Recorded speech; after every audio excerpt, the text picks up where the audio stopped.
Om Swastiastu. Sebelumnya terima kasih atas kesempatannya. Pada kesempatan kali ini saya akan menjelaskan mengenai materi Toga Framework dengan menggunakan arsitektur development method atau EDM. Sebelumnya perkenalkan, nama saya Yehuda Bezalel Widya Pratama dengan NIM 1915091055,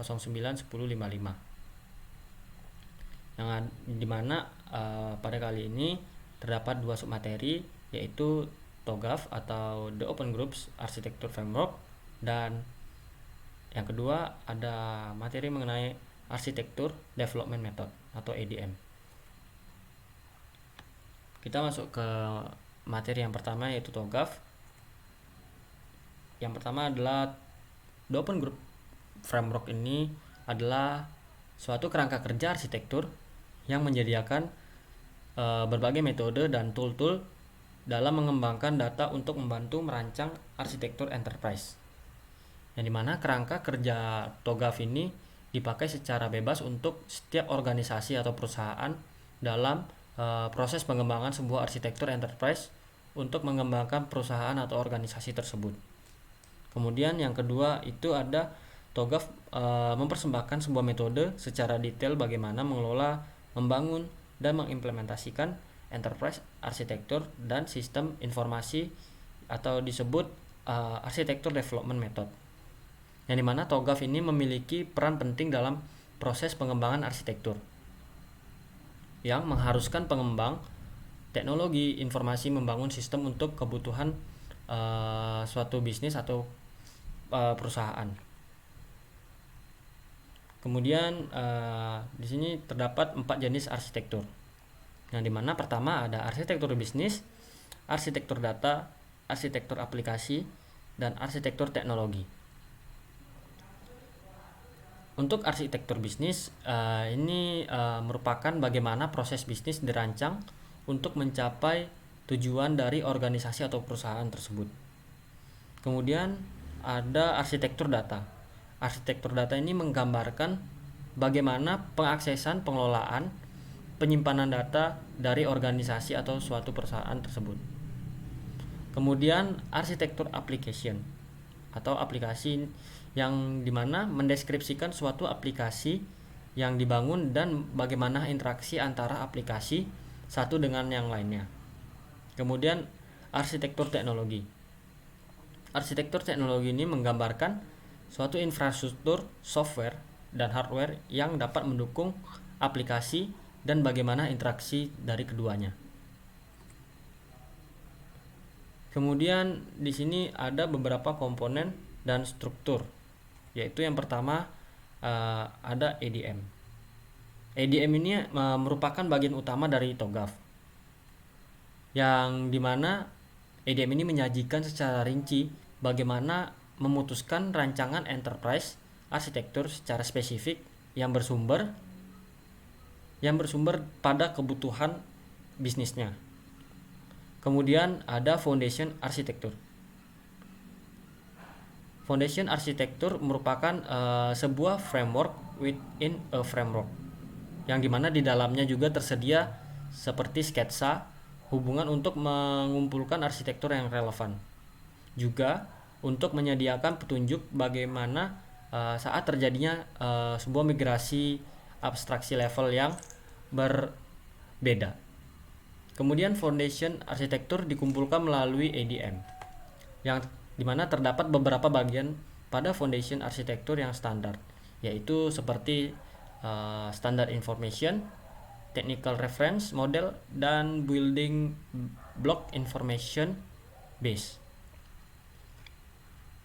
Kemudian ada resource base, yang dimana pada bagian ini terdapat informasi tentang guidelines, templates, checklist, background, informasi dan detail bahan pendukung yang membantu arsitek di dalam penggunaan ADM ini.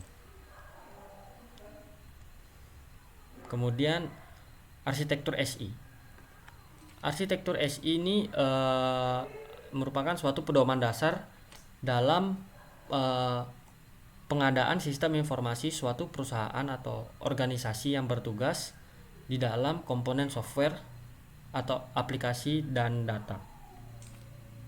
yang dimana tujuan dari ini akan menunjang otomatisasi atau realisasi kemampuan bisnis dan fungsi tanpa mengintegrasikan realita teknologi.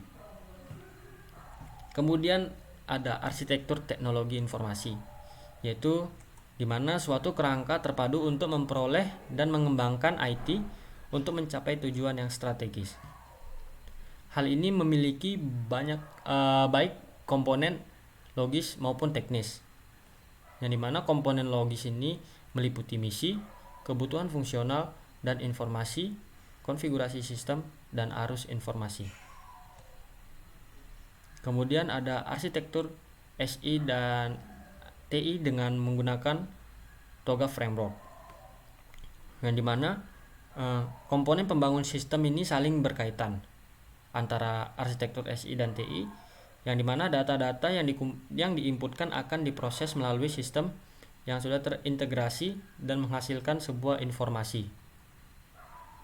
Arsitektur teknologi akan berperan sebagai tempat penyaji dari informasi yang telah diolah dari data yang telah diinputkan di awal.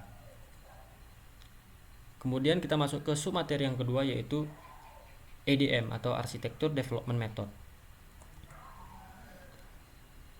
ADM ini atau Architecture Development Method ini merupakan metodologi logik dari TOGAF yang memiliki 8 fase untuk pengembangan dan pemeliharaan technical arsitektur dari organisasi atau perusahaan tersebut.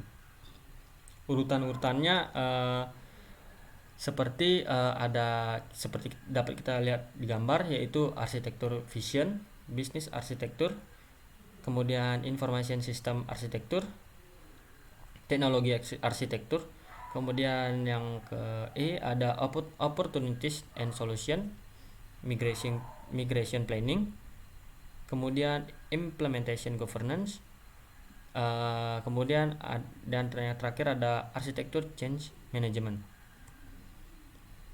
Dapat kita lihat di gambar yang dimana pada tahapan 1 ini ada visi. Visi ini mendeskripsikan fase awal yang dimana mencakup informasi tentang mendefinisikan scope, kemudian mengidentifikasi stakeholder, kemudian membuat visi arsitektur dan mendapatkan persetujuan. Kemudian di tahapan yang kedua ada arsitektur bisnis. Arsitektur bisnis ini menjelaskan bagaimana arsitektur bisnis sebagai pendukung visi dari arsitektur yang pada tahapan awal yang mana disepakati bersama dengan tujuan untuk mengembangkan arsitektur sasaran bisnis yang menjabarkan bagaimana suatu perusahaan atau organisasi dapat beroperasi dalam mencapai tujuan bisnis serta menanggapi strategi yang telah ditetapkan oleh PACE Architecture Vision. Kemudian ada tahapan C, yaitu arsitektur sistem informasi, yang seperti kita ketahui sebelumnya atau seperti yang sudah saya paparkan sebelumnya, yaitu di mana arsitektur informasi ini semacam jembatan bagi pandangan bisnis dan sebagainya, yang dimana ini mendefinisikan komponen software atau aplikasi dan data yang mendukung otomatisasi atau realisasi kemampuan bisnis dan fungsi tanpa mengintegrasikan realita teknologi. Kemudian ada tahapan yang keempat, yaitu arsitektur teknologi, yang sudah seperti saya paparkan juga sebelumnya. Arsitektur teknologi ini merupakan sebuah peran yang dapat menetapkan korespondensi teknologi dan fisik dari elemen yang sudah dikembangkan selama fase sebelumnya. Kemudian yang kelima ada peluang dan solusi. Peluang dan solusi ini yaitu merupakan suatu penggabungan dari bahan rujukan yang sudah digunakan untuk mendefinisikan arsitektur transisi. Kemudian yang tahap ke F, yaitu perencanaan migrasi. Perencanaan migrasi ini adalah fokus utama, yaitu menciptakan rencana migrasi yang layak dan dapat diimplementasikan. bekerja sama dengan portofolio dan project manager. Kemudian ada tahapan ketujuh yaitu implementasi tata kelola. Implementasi tata kelola ini menetapkan versi definitif kontrak arsitektur dengan pelaksanaan proyek, termasuk rekomendasi dari Dewan Arsitektur, yang dimana kontrak yang disepakati merupakan dasar untuk ulasan sebuah pelaksanaan proyek. Proyek tersebut akan diimplementasikan sebagai program rencana kerja yang diproses untuk mencapai arsitektur yang diinginkan. Kemudian ada tahapan ke-8, manajemen perubahan arsitektur. Manajemen perubahan arsitektur ini menyusun prosedur pengelolaan perubahan arsitektur yang baru. Fase H ini atau manajemen perubahan arsitektur menyediakan pemantauan yang berkelanjutan serta pengembangan teknologi baru dan menentukan apakah dapat dilakukannya siklus pengembangan enterprise arsitektur berikutnya.